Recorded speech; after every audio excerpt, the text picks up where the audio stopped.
Na sedežu Agencije za komunikacijska omrežja in storitve Republike Slovenije, AKOS, je v torek 2. junija potekal posvet Platforme za dostopnost senzorno oviranih oseb do avdiovizualnih medijskih storitev.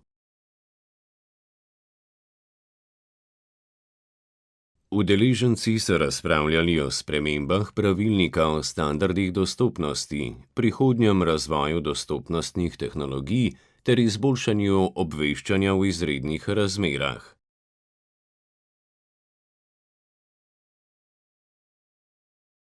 Predstavniki invalidskih organizacij so poudarili pomen pravočasnega in razumljivega obveščanja gluhih in naglušnih, zlasti ob naravnih nesrečah in drugih izrednih dogodkih. Pomembno vlogo pri tem ima zagotavljanje informacij v slovenskem znakovnem jeziku. Današnji posvet, se pravi, 7. ali 8. posvet glede dostopnosti gluhih naglušnih do audio-medijskih vsebin in pa pogovarjali smo se predvsem o podnapisih in pa podnastavljanju TV oddaj in pa uvajanju znakovnega jezika v teh oddajah. Tema današnjega dne je bila tudi sprememba pravilnika o dostopnosti in pa tudi obveščanje ob elementarnih nesrečah. Pri COVID-19 smo ugotovili, da je pravočasno obveščanje zelo pomembno. Za gluhe naglušne pa zelo pomembno tudi to, da so obveščeni tudi v slovenskem znakovnem jeziku. Velik del razprave je bil namenjen tudi spremembam pravilnika o dostopnosti avdiovizualnih medijskih storitev. Cilj posodobitev je uporabnikom omogočiti boljšo dostopnost vsebin, izvajalcem pa jasnejše in učinkovitejše izvajanje predpisanih obveznosti. Pravilnik ureja standarde dostopnosti za senzorno ovirane osebe do avdiovizualnih medijskih storitev, to je do televizijskih vsebin in medijskih storitev na zahtevo. Pravilnik je že v veljavi nekaj časa, ampak se je potem pokazalo, da ga je potrebno nekoliko popraviti, spremeniti, posodobiti in ga narediti malo bolj prijaznega do uporabnikov in do izdajateljev. Pristojnost spremembe pravilnika je v pristojnosti Ministrstva za kulturo.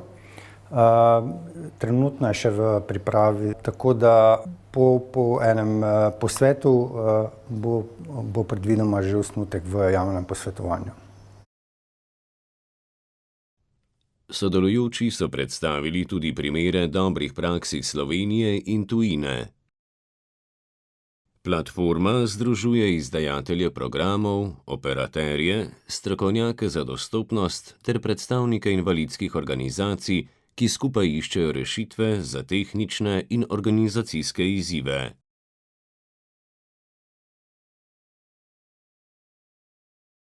Primeri dobre prakse, kot je recimo naša platforma o dostopnosti, kjer so zbrani vsi deležniki na tem področju, od izdajateljev programskih vsebin, ki jih vsebine producirajo, do operaterjev, ki te vsebine prenašajo do uporabnikov, jih distribuirajo, in predstavnikov invalidskih organizacij, ki zastopajo uporabnike. Zelo pomembno je, da se o tem pogovarjamo, ker nastaja pri prenosu vsebin oziroma izvajanju tehnik dostopnosti precej težav, predvsem tehnične narave, zato skušamo te težave na platformi reševati. Hkrati pa iščemo rešitve za prihodnost. Vemo, da umetna inteligenca omogoča veliko novih pristopov, sodobnejših, veliko avtomatizacije. Imamo že kar nekaj razpoznavalnikov izgovora v tekst in o tem se tudi pogovarjamo, iščemo rešitve, vse v korist uporabnikov. Na posvetu so sodelovali predstavniki televizijskih hiš, operaterjev, strokovnjaki za dostopnost in invalidske organizacije. Skupni cilj ostaja enak: zagotoviti čim bolj dostopne avdiovizualne vsebine za vse uporabnike, ne glede na njihove senzorne ovire.